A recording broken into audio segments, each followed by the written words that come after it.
Donc là, il y a une maquette que j'ai faite en polyuréthane et époxy pour donner un peu l'échelle de ce que je vais faire à la fin. Et bon, c'est une indication, hein, c'est juste comme un croquis, mais en volume. Et qui est issu en fait de la recherche que j'ai faite sur les photos, parce que j'ai fait un travail long de dessin sur les photos pour avoir les caractères du visage de Dreyfus, qui était un homme qui se laissait rarement dépasser par ses émotions. Il était très contenu, et donc j'ai essayé de trouver son caractère et bon, évidemment sa ressemblance, mais aussi son caractère. Et on voit bien sur certains dessins qu'il n'a pas le même état d'esprit en fonction des âges et des époques. Mais j'ai eu peu de documents photographiques, donc il faut aussi que je l'interprète symboliquement. L'image qu'on se fait de lui. Je ne pourrais pas mettre les petits bésicles là, parce qu'en sculpture c'est quasiment impossible. Il va falloir que je les lui enlève, malheureusement. Ce serait irréalisable en pierre. Mais en revanche, je vais essayer de lui mettre tous ces attributs de grade, y compris surtout la Légion d'honneur qu'il a eue le jour de la réhabilitation en juillet 1906. Oui, il faut que je remette tout en ligne. Et puis descendre les épaules, raccourcir ici, et surtout en couper un gros bout là. Mais je voudrais couper en éclaté. À l'éclaté, ouais. Donc j'ai vu avec Dominique, on le recouchera quand j'aurai un peu réduit la tête. Après on pourra le coucher sur la face que tu as. Ah, là-bas? Ouais. On pourra le coucher dessus pour faire un éclaté ici. Et cette face-là, elle a été sciée par la machine. Donc la surface me déplaît parce qu'elle est trop. Elle est vide, elle est morte, elle est sans vie. Donc je vais la travailler en concave avec des outils pour lui donner une certaine vibration. Et cette vibration va être mise en œuvre par la lumière qui sortira du sol. Voilà. Et en réalité, il y aura un deuxième gros bloc qui va simuler une sorte de fente, comme si le bloc avait été fendu par la lumière. La lumière, c'est le symbole de la vérité dans l'affaire Dreyfus, qui a été évidemment enfermé et qui a explosé, enfin qui, d'après Zola, explosera un jour et qui fera tout exploser autour d'elle. Donc j'ai pris ces idées dans la littérature, évidemment, qui entourait l'affaire Dreyfus, notamment Zola, donc avec l'idée de la vérité qui explose, et puis Jaurès qui lui parle d'un gros bloc qui obstrue le chemin. Donc voilà le gros bloc qu'on va faire exploser grâce à la lumière.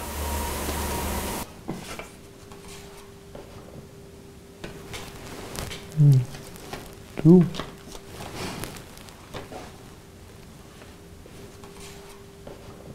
Oui, là c'est la photo que j'ai agrandie et que j'ai utilisée dans mes dessins. Oui, je pense. La photo un polytechnicien, oui. Alfred Dreyfus à la Polytechnique. Alfred Dreyfus, sortant de Polytechnique, voilà. Ou à Polytechnique. À Polytechnique, oui. Et il y en a une autre où quand il est étudiant, voilà. Ah oui, celle-là je c'est quand étudiant collégien. Oui, alors celle-là je ne l'ai pas vue par contre. Oui. Encore plus ancienne que celle-ci en fait. On le retrouve quand même. Oui, bien sûr. Voilà, celle-là. Celle-ci. Cette photo-là, elle a été faite par Guerchel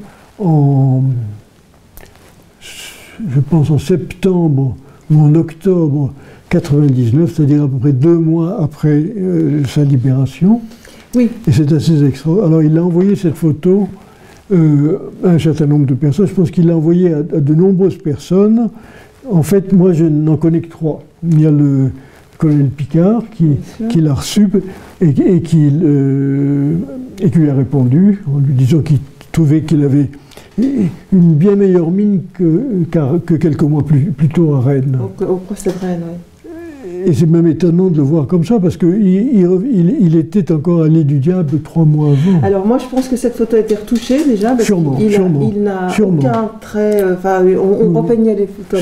Sûrement a été retouché, parce que c'est pas possible que... Et pour l'avoir bien dessiné, parce que je l'ai dessiné plusieurs fois, je me suis rendu compte que son col bâillait. Il a un col qui est beaucoup plus grand, beaucoup trop grand pour lui. Et certainement, son costume a été renforcé par de la ouate, parce qu'il devait être très maigre en fait. Oui, bien sûr, quand il est venu, il était très maigre. Quand il est apparu au conseil de guerre, son uniforme avait été bourré de ouate. Oui, c'est ça, mais là encore, il est très maigre. Oui, absolument. Alors, là, il a donc envoyé cette photo, et c'est ce que je disais aux Invalides, qu'il était très conscient de son image. Et il a envoyé cette photo au colonel Picard notamment, mais à d'autres. Et je pense qu'il l'a envoyé à beaucoup de ses défenseurs.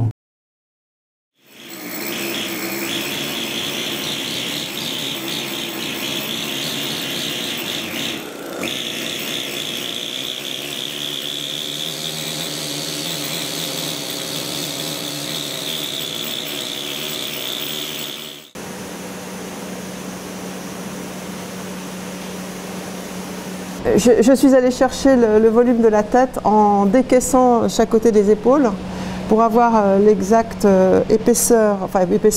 l'exacte largeur de la tête et la hauteur. Donc j'ai parti du haut, sorti le képi et sa visière, et ensuite aller chercher la face sans couper derrière pour garder une sécurité au cas où il m'arrive quelque chose dans ces volumes fragiles. La suite, c'est d'avoir en fait la tête à sa place par rapport au centre de gravité global du bloc, pour que le personnage ait l'air de sortir du bloc et non pas rester en surface. Donc il a fallu vraiment, il y a eu beaucoup de temps passé à chercher ce centre de gravité pour trouver le personnage au centre du bloc. Là, on a la maquette en fait qui est à 87% de l'échelle du monument, donc un tout petit peu plus petite, et qui me permet de mettre en place les traits du visage. Mais j'ai aussi besoin des croquis que j'avais faits pour mettre la ressemblance et l'esprit surtout. Oui, lors de son arrestation, Alfred, évidemment, au début n'a rien compris. Ce n'est que par la suite qu'il a commencé à étudier son cas, et même, contrairement à ce qu'on dit souvent, il a pris une part active à sa défense, il donnait des instructions à son avocat, et il était d'ailleurs persuadé au début qu'il s'agissait d'une erreur judiciaire et que cette erreur serait reconnue lors de son procès. Comme il disait, « Ils liront dans mon âme que je suis innocent ». En fait, ils n'ont rien lu dans son âme, puisque ce procès n'était pas une erreur judiciaire, mais c'était une machination pour le rejeter de l'état-major. L'état-major n'acceptait pas d'avoir un juif parmi eux. En plus, polytechnicien à l'époque, c'était non plus pas tellement souhaité à l'état-major. Donc, à la première occasion, on a fait tout ce qu'on a pu pour qu'il soit rejeté de l'état-major, et il a été condamné et déporté à l'île du Diable dans des conditions extrêmement difficiles. Pendant une période même, il était surveillé jour et nuit par des gardiens à qui il n'avait pas le droit de parler. Donc c'était le silence absolu, il ne pouvait parler qu'à lui-même, et même pendant une période, il a été attaché par des boucles en métal à son lit, parce qu'on avait cette espèce de folie de l'évasion, alors que l'évasion était évidemment absolument impossible de l'île du Diable. S'il a tenu là, c'est justement parce qu'il a refusé de s'apitoyer sur son sort et qu'il a décidé d'occuper son esprit dans la mesure du possible. Et il a tenu donc un journal pendant quelque temps, et puis il l'a abandonné parce qu'il était complètement découragé. Et puis ensuite, il a commencé à rédiger ses cahiers, dont j'ai quelques pages ici, cahier qui a été publié il y a quelques années, dont une partie a été publiée il y a quelques années par les éditions Artulis, et dans les cahiers dans lesquels il faisait ces petits dessins, je crois qu'il y a plusieurs dizaines de milliers de ces petits dessins qui ont été faits par lui, et puis également des textes très divers qui montrent à quel point c'est un homme de grande culture et que c'est précisément cette grande culture qui l'a sauvé. Ses deux auteurs préférés étaient Shakespeare et Montaigne, mais il s'intéressait à tout, il s'intéressait à la littérature, à la philosophie, beaucoup à la philosophie, aux arts et même à la musique. Il discute, il analyse des symphonies de Beethoven et des opéras de Wagner. C'était un homme vraiment très cultivé. Et probablement, c'est ce qui lui a permis de survivre. Donc, s'il tient bien, hein, parce qu'il faut qu'il soit penché mais qu'il ne soit pas dans le feu, donc il faut qu'on le mette debout. Il va être aperçu dans le bout, ça là. Ouais. Ouais, il faut mettre 2 trous. On regarde s'il a le bon accent. Après, on met l'orthogonale pour avoir les trous orthogonaux, hein, pour que ça soit... Et puis ensuite, on le recouche pour couper ça. Mais ça sera demain parce qu'on n'aura pas le temps. Parce que moi, cet après-midi, il faut que je fasse un gabarit pour voir à quelle hauteur je vais le couper. C'est le deuxième bloc de la sculpture de Dreyfus, donc qui est couché mais qui va être dressé. J'ai tracé les axes, les axes orthogonaux pour avoir la base. En fait, la base est ici, elle va être tranchée et le bloc va se dresser. Là, il fait 4 mètres. Ensuite, ici, on va le couper à peu près ici pour le ramener à 2,50 mètres. On va faire un essai pour savoir ce qui va se passer. Donc, normalement, il devrait monter légèrement incliné pour être en forme pyramidale. Voilà.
C'est un bloc qui va derrière la sculpture. Oui. Il faut la couper ici, il faut le couper ici pour faire pour être à la même hauteur que l'autre. D'accord. Donc ce que j'aimerais, c'est une coupe naturelle. Mais bon, la feuille est comme ça. Oui. Hein, donc là, on est à contrefeuille, on est d'accord. On est d'accord. Donc il va passer. Ça va être plus dur un peu, mais ouais, normalement. Normalement, il passe bien.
Ça y est, hein? Oui.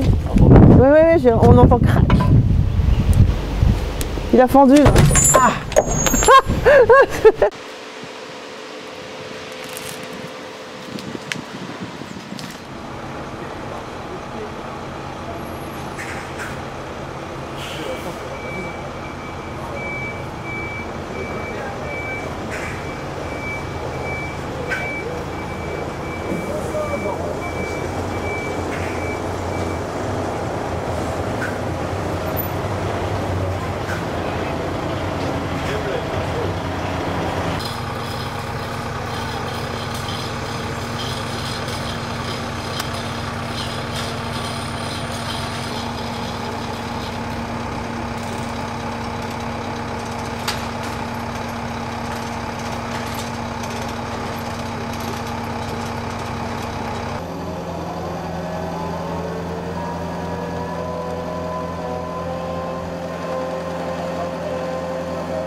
Oui, ça va.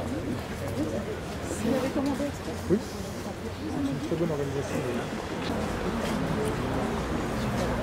Oui.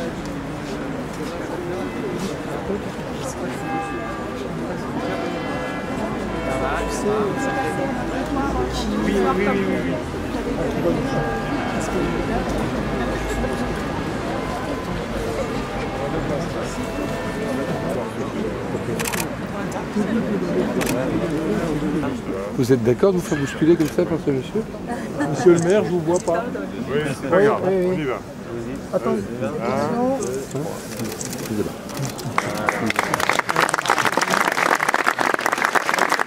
Parce que le granit est une pierre très dure et je suis très fière de l'avoir fait en tant que descendant de la famille Koechlin. Nous disons Koechlin parce que nous avons émigré en 1871 et c'est une grande émotion d'avoir pu travailler avec M. Dreyfus sur le portrait de son grand-père parce qu'au départ c'est une affaire de famille. Voilà. Vous avez un gros bloc obstrue encore le chemin, donc voilà le gros bloc. Il est fendu en deux parce que la France était fendue en deux au moment de l'affaire Dreyfus. Et au milieu vous avez un éclairage qui s'éclaire la nuit qui représente la lumière qui est évoquée par Zola dans J'accuse un jour, la lumière la vérité explosera telle la lumière. Voilà. Donc le bloc n'a rien à voir avec l'île du Diable directement? Non, mais il a à voir avec le granit breton puisque le deuxième procès Dreyfus a eu lieu à Rennes. C'est ça, c'est un granit d'accord. de Rennes. Voilà. Oui, parce que, tout est symbolique dans cette œuvre. C'est sûr, c'est obligatoire. Hein. Et on m'a demandé de le réhabiliter, c'est-à-dire je lui ai remis ses 21 boutons, tous ses galons, ses 4 grades de commandant et sa Légion d'honneur qui lui a été donnée. Et puis un regard quand même calme, quoi. Ah, tout à fait. Ça pouvait pas être un regard de l'île du Diable, quoi. Ah, mais je pense qu'à l'île de Liable, il devait être calme aussi, mais malgré tout, il était persuadé de sa... Il avait quand même un stress terrible. Ah ben terrible, mais il était absolument persuadé de sa... C'est l'habilitation prochaine, surtout de son innocence. Donc il était... En paix avec lui-même. Voilà. Ma conscience qui ne me reproche rien me soutient.